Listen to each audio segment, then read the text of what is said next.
माँ भवानी पार्वती जो है चकित हो गई, आश्चर्यचकित हो गई। कहती है कि नारद जी तो हरि भक्त हैं, श्री नारायण के परम भक्त हैं और ज्ञानी है और मुनि है, उन्होंने किस कारण से भगवान श्री हरि को श्राप दे दिया?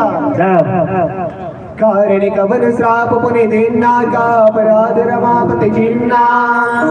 यह प्रसंग मोहि कहो पुरारे, मुनि मन आचर माँ भवानी पार्वती जी शंका में पड़ गई और फिर से प्रश्न कर रहे कि हे प्रभु, हे भोलेनाथ, मुनि ने, देवर्षि नारद जी ने किस कारण से भगवान श्री हरि को श्राप दिया और लक्ष्मीपति भगवान ने क्या अपराध किया था?